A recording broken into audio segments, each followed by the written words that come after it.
Ashama harka fuunee jirtu hordoftoota keenya akkam nagaa keessanii nagaa kootti galanni Rabbii haa ga'u. Muka calleen qabadhee isinii dhiyaadha. Callee aadaa Walloo yookiin Raayyaati. Bifa kanaan hojjetama jechuudha.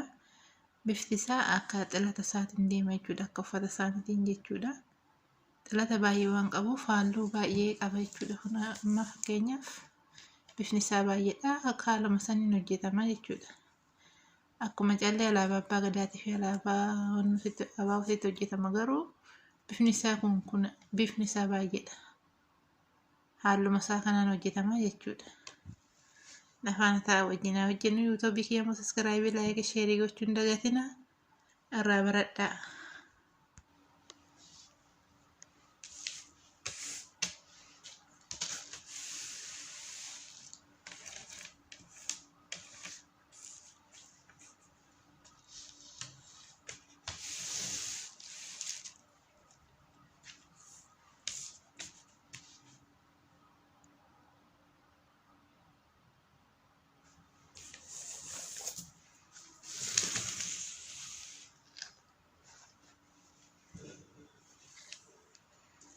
Akkuma argitan kana kan kirrii qopheeffanne callee gurraacha irraa jalqabna. Callee gurraacha tokko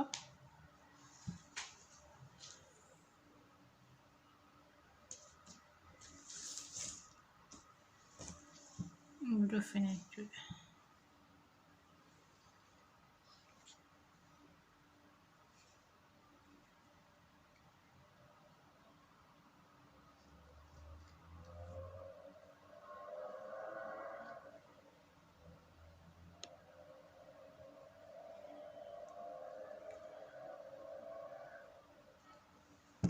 Haala kanaan guduunfina jechuudha dura.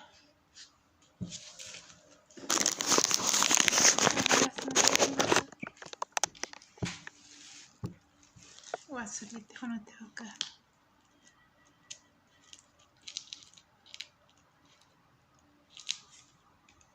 Callee sadii tokko waan guduunfameeruuf garuu callee afur barbaachisaa jechuudha.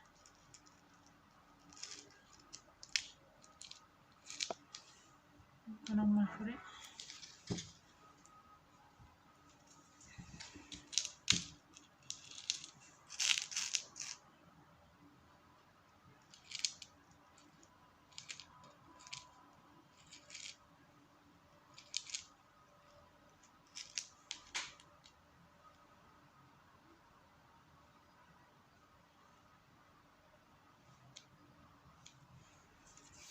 Haala kana yeroo hunda dura callee afurii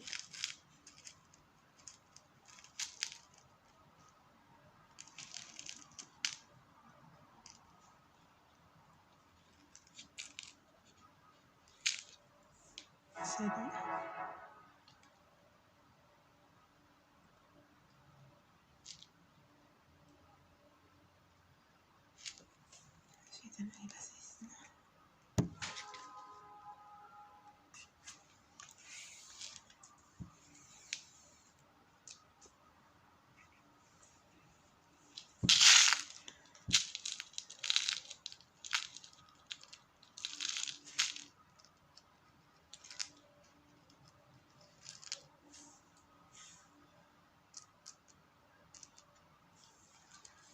amma immoo afur.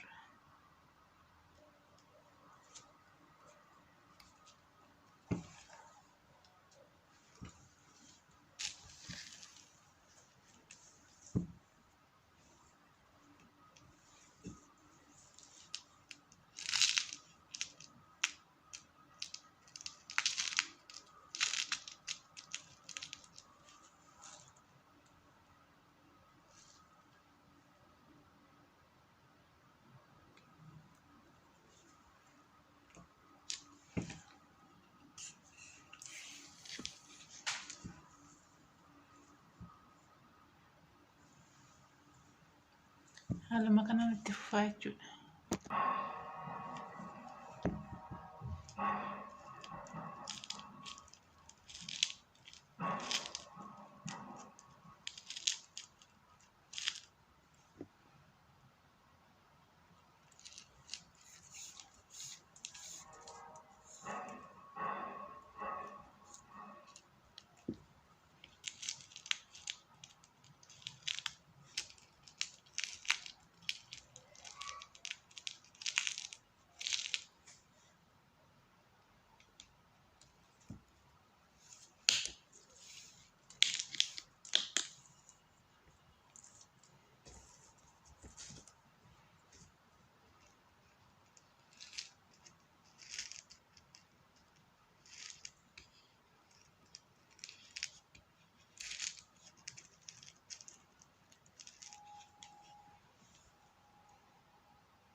Akkuma argitan galagaa lama kanatti fufa hundisaa ittuma fufaa jechuudha. Nama guddisaa deemee akkanumatti bifuma hundasaa kanaan jechuudha.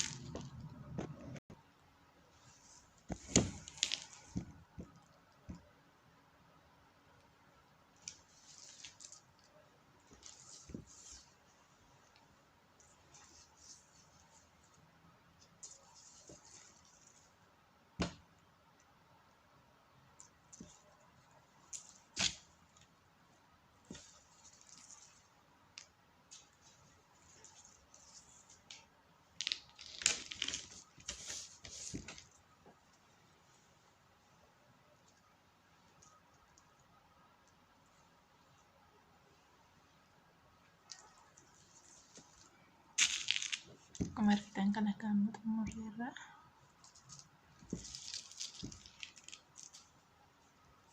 Gidduu kanarra callee jirra jechuudha.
kanarraa kinu kan mormaadha kanan xumurree jira borumaa kan addatti hidhannutti deebina kutaa lammaffaa isaa borutti deebina kanarraa kinu kan xumurree jira kan mormaati kan addatti hidhannu immoo ganaadha kan nu wajjin jechuudha.